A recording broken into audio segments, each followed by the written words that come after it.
بسم اللہ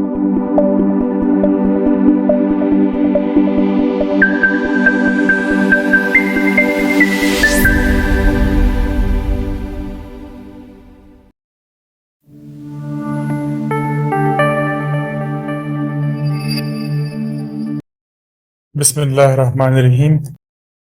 آہا، شاید ہمارا تعاقب کیا جا رہا ہے، دفتن سنگ بولا۔ اگر تم کرنل پر قابو پا چکے ہو تو تعاقب کا سوال ہی نہیں پیدا ہوتا، حمید بولا۔ کیوں؟ ہم نے اپنے محکمے کو آگاہ نہیں کیا کہ ہم کہاں جا رہے ہیں؟ جھوٹ بول رہے ہو، سنگ برا سا منہ بنا کر بولا۔ مت یقین کرو، کوئی فرق نہیں پڑتا، لیکن میں اس پر یقین نہیں کر سکتا کہ تم کرنل پر قابو پا چکے ہو۔ ابھی تم خود ہی دیکھ لو گے، تابوت میں بہت اچھا لگ رہا ہے۔ بکواس بند کرو، کیپٹن حمید، تم لوگ اس وہم میں نہ پڑو کہ ناقابل تسخیر ہو۔ سنگ اب تک تمہیں چھوٹ دیتا رہا ہے، اس لیے کہ وہ بہادروں کا قدردان ہے۔ مسٹر سنگ ہی، حمید نے تلخ لہجے میں کہا، کرنل بھتیجا نہیں ہے، سب کا فادر ہے۔ کچھ دیر بعد تمہاری زبان بند ہو جائے گی۔ آخر تم لوگ مجھے وہاں چھوڑ کر رام گڑھ کیوں دوڑے آئے تھے؟ میں نہیں جانتا، صرف کرنل کے احکامات کا پابند ہوں۔ اس چونٹی کے بچے نے غداری کی ہے، میں اچھی طرح سمجھتا ہوں۔ شاید اس نے میرے نام آئے ہوئے پیغام کسی طرح ڈیکوڈ کر لیے تھے۔ میں تم سے کہہ چکا ہوں کہ مجھے کسی بات کا علم نہیں۔ اس بار تم دونوں بقیہ زندگی کی عبرت کے لیے اپاہج کر دیے جاؤ گے۔ حمید کچھ نہ بولا، اس کا ذہن فریدی میں الجھا ہوا تھا۔ اگر سنگ سچ بول رہا ہے تو اس بار شاید وہ اپنی دھمکی کو عملی جامہ پہنانے میں کامیاب ہو جائے۔ فنچ سے بھی پچھلی رات غلطی ہوئی تھی، کھلم کھلا سنگ کی مخالفت پر نہ اترنا چاہیے تھا۔ گاڑی تیز رفتاری سے راستہ طے کر رہی تھی۔ سنگ کنیوں سے حمید کو دیکھے جا رہا تھا۔ لڑکی کہاں گئی؟ اس نے کچھ دیر بعد پوچھا۔ پولیس کی تحویل میں ہے۔ تمہارے ساتھ کیوں نہیں چلی آئی تھی؟ اپنے باپ کے قاتلوں سے انتقام لینا چاہتی تھی۔ وہ دل کا مریض تھا، بلیک میل نہ کیا جاتا تو اتنی جلدی نہ مرتا۔ تم لوگ انگشتریوں کے راز سے واقف ہو گئے ہو، پھر کیوں نہ اعلان کرا دیا کہ یاقوت کے نگینے نہ پہنے جائیں؟ ہمارا خیال ہے کہ صرف تمہارے فراہم کردہ یاقوت ہی خطرناک ہیں، لہٰذا ساری دنیا کو بور کرنے سے کیا فائدہ؟ دونوں بڑی عورتوں کی رہائی اب بے حد ضروری ہے۔ ہمارے فرشتوں کو بھی علم نہیں ہے کہ وہ کہاں ہیں۔ کچھ دنوں پہلے تمہاری تحویل میں دی گئی تھیں اور ہم نے انہیں ایک طیارے پر سوار کرا دیا تھا۔ قطعی نہیں جانتے کہ وہ طیارہ کہاں کے لیے چارٹرڈ تھا، کس کمپنی کا تھا۔ انٹر کانٹیننٹل کا۔ فریدی جانتا ہوگا، مجھے یقین ہے۔ کچھ دیر خاموشی رہی، پھر سنگ ہی بولا تھا، نہیں، ہمارا تعاقب نہیں ہو رہا ہے، محض شبہ تھا۔ گاڑی سڑک چھوڑ کر ایک طرف کی ڈھلان میں اتر رہی تھی۔ راستہ خطرناک تھا، ڈرائیور کی ذرا سی غلطی ہلاکت خیز ثابت ہو سکتی تھی۔ حمید سختی سے دانت بھینچے بیٹھا رہا۔ پھر ایک جگہ گاڑی رک گئی تھی اور سنگ نے کہا تھا، دیکھو اس کے مقبرے پر ہم نے کتنا شاندار مجسمہ تراشا ہے۔ حمید نے سر اٹھا کر دیکھا۔ سامنے والی چٹان پر فریدی کا دیو ہیکل مجسمہ کھڑا تھا، اندھیری رات میں چمکتا بھی ہے۔ سنگ بولا، اب چلو اپنے مقبرے کی طرف، گاڑی سے اتر آؤ۔ وہ دروازہ کھول کر نیچے اترا تھا اور اس کی پستول کی نال حمید کی طرف اٹھی ہوئی تھی۔ حمید کے بعد دوسرا آدمی بھی اترا تھا، وہ بھی غیر مسلح نہیں تھا، اس کے ہاتھ میں بھی لانگ رینج والا .45 کا ریوالور تھا۔ وہ ایک تنگ سے درے میں داخل ہوئے۔ وہ آگے پیچھے چل رہے تھے، حمید دونوں کے درمیان تھا، سنگ پیچھے تھا۔ حمید کو اب بھی فریدی کی فکر ستائے ہوئے تھی۔ اگر وہ پکڑا گیا ہے تو اس بار وہ لوگ ذرا برابر بھی غفلت نہیں برتیں گے۔ کچھ دور چلنے کے بعد حمید کو اپنے مجسمے سے دوچار ہونا پڑا تھا۔ اس کی سمجھ میں نہیں آ رہا تھا کہ وہ کتنے دنوں میں تراشا گیا ہوگا۔ یہ بھی چمکتا ہے اندھیرے میں؟ اس نے بچوں کے سے انداز میں خوش ہو کر پوچھا۔ سنگ نے اسے گھورتے ہوئے کہا، تو تم اسے مذاق سمجھتے ہو؟ ہرگز نہیں، ہم قوم کے ہیرو ہیں۔ ہمارے مقبروں پر ہمارے بت نہ ہوئے تو آئندہ نسلوں کو ہمارے متعلق کیسے معلوم ہوگا؟ تمہارا آخری وقت قریب آ چکا ہے، اس لیے میں تمہیں چہکنے سے نہیں روکوں گا۔ دائیں طرف مڑ جاؤ۔ ٹھیک ہے، اس درے میں داخل ہو کر چلتے رہو۔ دوسرا آدمی درے کے باہر ہی رہ گیا تھا۔ سنگ حمید کے پیچھے اس تاریک درے میں داخل ہوا تھا اور اس نے ایک ہاتھ میں ٹارچ بھی روشن کر لی تھی۔ ٹارچ کی روشنی میں دونوں آگے بڑھتے رہے۔ حمید محسوس کر رہا تھا کہ وہ گہرائی میں اتر رہے ہیں اور پھر وہ ایک کشادہ جگہ پر پہنچ کر رک گئے تھے۔ وہاں پیٹرومیکس لیمپ روشن تھا اور وہاں کئی تابوت رکھے ہوئے تھے۔ ایک غیر ملکی عورت بھی نظر آئی، قبول صورت اور جوان العمر تھی۔ ہو سکتا ہے وہ گریشی رہی ہو جس کا ذکر فریدی نے کیا تھا۔ اس نے حمید کو دیکھ کر متحرانہ انداز میں پلکیں جھپکائی تھیں اور سنگ سے اس کے بارے میں پوچھا تھا۔ کرنل فریدی کا اسسٹنٹ ہے، سنگ نے خشک لہجے میں کہا، لیکن تم یہاں کیا کر رہی ہو؟ آخری بار اس کی شکل دیکھنا چاہتی ہوں۔ شاید سچ مچ تمہارا دماغ خراب ہو گیا ہے۔ یہی سمجھ لو، مگر میں اسے ایک نظر دیکھنا چاہتی ہوں۔ میں پوچھتا ہوں، تم نے بغیر اجازت یہاں قدم رکھنے کی جرت کیسے کی؟ پاگلوں کو مناسب اور غیر مناسب کا ہوش نہیں ہوتا چیف۔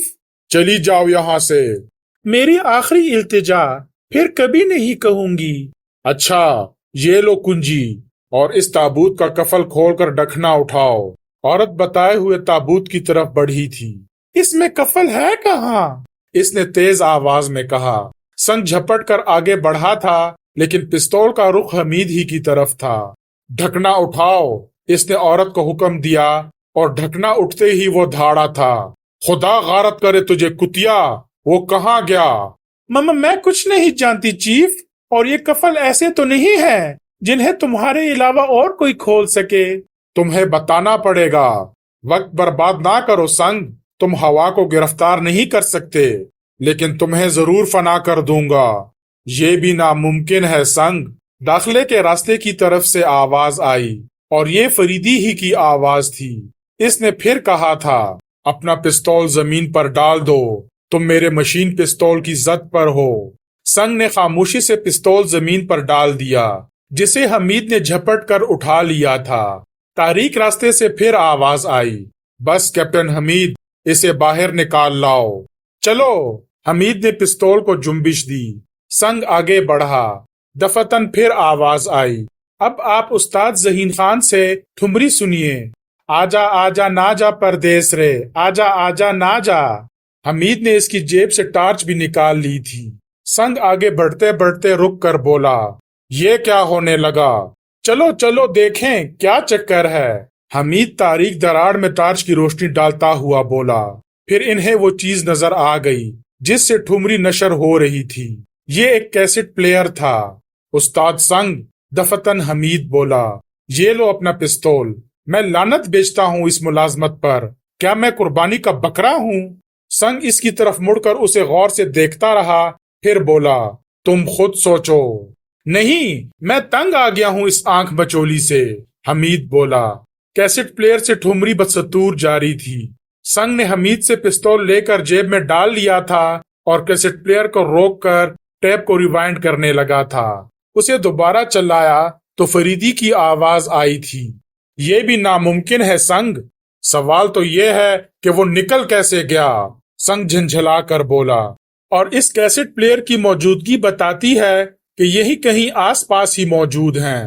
حمید برا سا منہ بنا کر بولا، یہ کتیا ضرور جانتی ہوگی۔ سنگ نے آہستہ سے کہا، اس پر بری طرح مر مٹی ہے۔ میرا خیال ہے کہ اسے اس کے حال پر چھوڑ دو۔ ہاں یہ تو بتاؤ کہ وہ قابو میں کیسے آئے تھے؟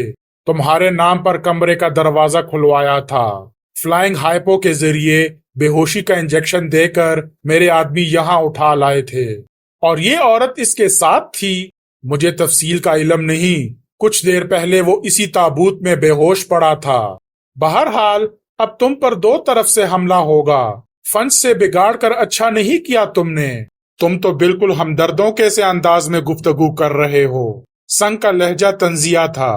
میں تمہارا پستول واپس کر چکا ہوں۔ مجھ سے مکاری نہیں چلے گی کیپٹن حمید، تمہاری مرضی۔ حمید نے لاپرواہی سے شانوں کو جنبش دی۔ تم بہرحال میرے قیدی ہو، مجھے اس پر کوئی اعتراض نہیں، لیکن تنہا نہیں رہوں گا، ایسی ہی کوئی لڑکی بھی ہونی چاہیے۔ حمید نے گریشی کی طرف اشارہ کیا تھا۔ ادھر دیکھو، دفتن سنگ تابوتوں کی طرف ہاتھ اٹھا کر بولا۔ حمید مڑا ہی تھا کہ سنگ کی زوردار لات اس کی کمر پر پڑی اور وہ گریشی کو ساتھ لیتا ہوا تابوتوں کے پاس آ پڑا۔ وہ کرہ رہی تھی اور روحان سی آواز میں بولی تھی، اوہ زرد فام سور، خدا تجھے غارت کرے۔ پھر عجیب طرح کی آواز اس غار کے محدود فضا میں گونجنے لگی اور نکاسی کے راستے پر اوپر سے ایک چٹان پھسل آئی تھی۔ راستہ مسدور ہو چکا تھا۔ حمید نے طویل سانس لی اور گریشی کی طرف دیکھنے لگا۔ یہ تمہارا مقبرہ ہے؟ ہاں تمہارا ہی ہے، کیونکہ اوپر والا بت تم ہی سے مشابہت رکھتا ہے۔ تو پھر تم کہاں گھس آئی میرے مقبرے میں؟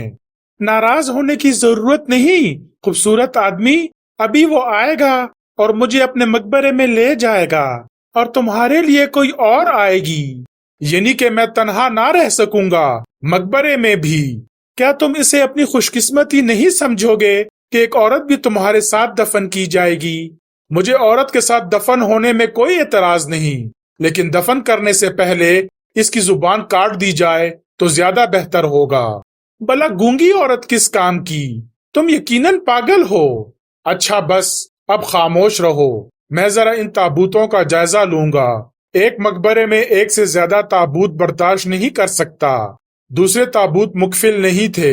حمید ایک ایک کا ڈھکنا اٹھاتا پھرا، سب کے سب خالی تھے۔ آخر میں ایک بچ رہا جو فرش سے ملا ہوا تھا۔ ایسا معلوم ہو رہا تھا جیسے زمین میں نصب ہو۔ اس کا ڈھکنا اٹھاتے ہی سیڑھیاں نظر آئی تھیں، لیکن 4 سیڑھیوں کے بعد گہری تاریکی تھی۔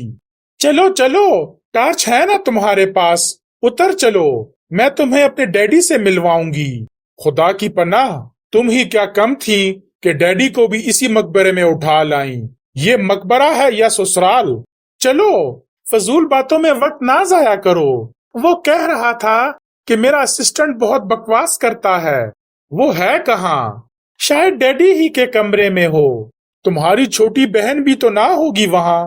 میری کوئی چھوٹی بہن نہیں ہے۔ چلو، ڈرو مت۔ پھر وہ خود ہی تابوت میں داخل ہو کر سیڑھیوں پر اتر گئی تھی۔ حمید نے عقب سے ٹارچ کی روشنی ڈالی اور کسی قدر متفکرانہ انداز میں تابوت میں داخل ہو گیا۔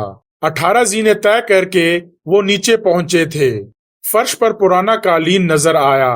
سامنے ہی ایک میز دکھائی دی جس پر 1 سال خوردہ سا ٹائپ رائٹر رکھا ہوا تھا، جس پر جا بجا مکڑیوں کے جالے دکھائی دیتے تھے، اور اس کے قریب ہی ایک بڑا سا چوہا بیٹھا انہیں گورے جا رہا تھا۔ ایک چوہا فرش پر دکھائی دیا۔ عجیب سا ماحول تھا، اور سب سے زیادہ دہشتناک وہ انسانی کھوپڑی جو ٹائپ رائٹر پر رکھی ہوئی تھی۔ یہ ڈیڈی کی کھوپڑی ہے، گریشی حمید کی طرف جھک کر آہستہ سے بولی۔ وہ بہت بڑے سائنسدان تھے۔ انہوں نے راکٹوں کے لیے ایک خاص قسم کا ٹھوس ایندھن دریافت کیا تھا۔ صرف 5 پاؤنڈ ایندھن تمہیں چاند پر پہنچا دے گا۔ لیکن کھوپڑی، حمید ہکلایا۔ یقین کرو، یہ میری ڈیڈی کی کھوپڑی ہے۔ وہ یہاں رام گڑھ میں تجربات کر رہے تھے۔ رام گڑھ کی پہاڑیاں اس ٹھوس ایندھن سے اٹی پڑی ہیں۔ انہوں نے ان کے لیے کام کیا، اور جب چھٹی مانگی تو ان کی گردن کاٹ دی گئی۔ یہ سب کچھ میری آنکھوں کے سامنے ہوا تھا، لیکن میں سب کچھ پی گئی۔ اگر ایسا نہ کرتی تو تنظیم سے غداری کے مرتکب ٹھہرائی جاتی۔ وہاں نہ کوئی کسی کا باپ ہے اور نہ کوئی کسی کی بیٹی۔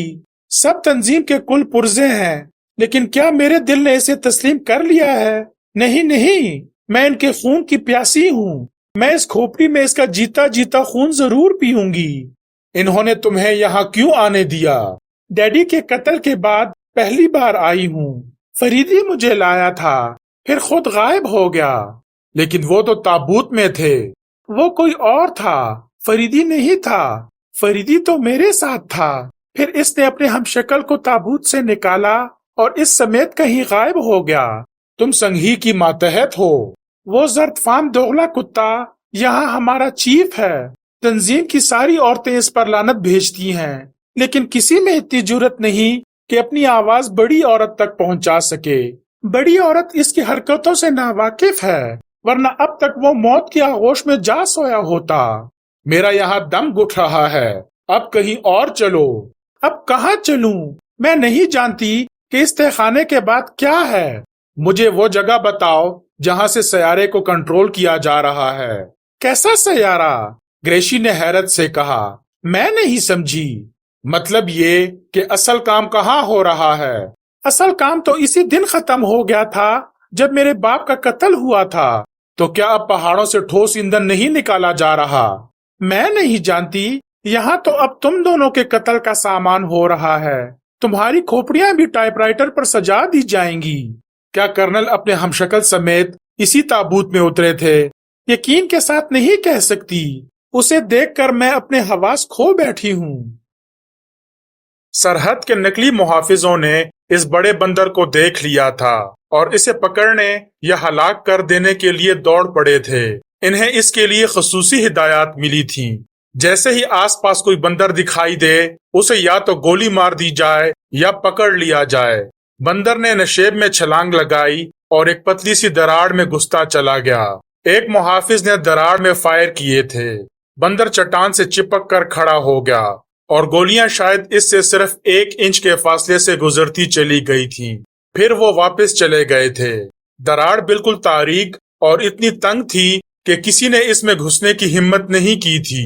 بندر آہستہ آہستہ کھسکتا ہوا دوسری طرف جا رہا تھا، لیکن کچھ دور چلنے کے بعد راستہ مسدور نظر آیا۔ وہ دوسری طرف نہیں جا سکتا تھا۔ اب اس نے پھر آگے کی طرف کھسکنا شروع کیا۔ دراڑ کے سرے پر پہنچ کر اس نے سر نکالا تھا اور چاروں طرف دیکھنے لگا تھا۔ دور دور تک کوئی بھی دکھائی نہ دیا۔ وہ پھر کھلے میں آیا اور ایک چٹان پر چڑھنے لگا۔ اس طرف کے پہاڑ بنجر نہیں تھے۔ جگہ جگہ سفیدے کے قد آور درخت نظر آئے۔ کچھ تو اتنے گھنے تھے کہ وہ خود کو بخوبی چھپا سکتا تھا۔ اس طرح دوڑائے جانے پر اس نے اندازہ لگایا تھا کہ وہ پہچانا جا چکا ہے، لہٰذا اب وہ جلد از جلد اپنے ٹھکانے پر پہنچ جانا چاہتا تھا۔ یہ ٹھکانہ ایک چھوٹا سا غار تھا جہاں پر اس نے کھانے پینے کا بھی کسی قدر سامان اکٹھا کیا ہوا تھا۔ اسی سامان میں ایک مشین پستول اور اس کا ایمونیشن بھی شامل تھا۔ وہ کچھ دیر تک بے حس و حرکت کھڑا رہا تھا، پھر اپنی کھال اتار دی تھی۔ کھال کے نیچے بلٹ پروف بھی موجود تھا۔ محفوظ کی ہوئی غذا کا ایک ڈبہ کھولا اور آہستہ آہستہ کھانے لگا۔ ویسے اس کے کان ہلکی آہٹ پر لگے ہوئے تھے۔ ایسا معلوم ہوتا تھا جیسے خطرے کی بو پا کر بھڑک اٹھے گا۔ درندگی کے عہد کا کوئی ننھا سا آدمی لگ رہا تھا۔ دفتن اس نے سچ مچ کسی کی آہٹ سنی اور ڈبے کو چھوڑ کر مشین پستول سنبھال لیا اور غار کے داہنے کے ایک طرف ہو گیا۔ دوست، باہر سے آواز آئی۔ اس نے مشین پستول کی نال جھکا لی۔ دوسرے ہی لمحے میں فریدی غار میں داخل ہوا تھا۔ جلد ہی واپسی ہو گئی تمہاری، فریدی بولا۔ شاید میں نے فائروں کی آوازیں بھی سنی تھیں۔ ہاں، وہ میرے تعاقب میں تھے، فنچ بولا۔ شمال مغربی حصہ کڑے پہرے میں ہے۔ پرندہ بھی ادھر پرواز کرتا ہے تو انہیں علم ہو جاتا ہے۔ میرا خیال ہے کہ کوئی اعلیٰ نشاندہی کر دیتا ہے۔ مشرقی حصہ تو سنسان ہے۔ جو کچھ بھی ہے شمال مغربی حصے میں ہے، فنچ بولا۔ چند لمحے خاموشی سے فریدی کو دیکھتا رہا، پھر بولا، کرنل، یہ بات میری سمجھ میں نہیں آتی کہ آپ اتنی بڑی بڑی مہمات تنہا سر کرنے نکل کھڑے ہوتے ہیں۔ میرا اب تک کا ریکارڈ اندازے کی غلطیوں سے پاک ہے، محض اس لیے کہ جب تک واضح ترین ثبوت ہاتھ نہیں آتے میں محکمے کو رپورٹ نہیں دیتا۔ ظاہر ہے کہ ایسی صورت میں افرادی امداد کیسے لے سکوں گا؟ آپ کا طریقہ کار نرالا اور بے حد خطرناک ہے۔ شروع ہی سے میرا یہی رویہ رہا ہے۔ پتہ نہیں انہوں نے کیپٹن حمید کے ساتھ کیا برتاؤ کیا ہو۔ دیکھیں گے، فریدی نے پرتفکر لہجے میں کہا۔ تو پھر آج شب کو شمال مغربی حصے کی رہی، فنچ بولا۔ ہاں، آج ادھر ہی۔ تم نے لڑکی کا کیا کیا؟ محفوظ ہاتھوں میں ہے۔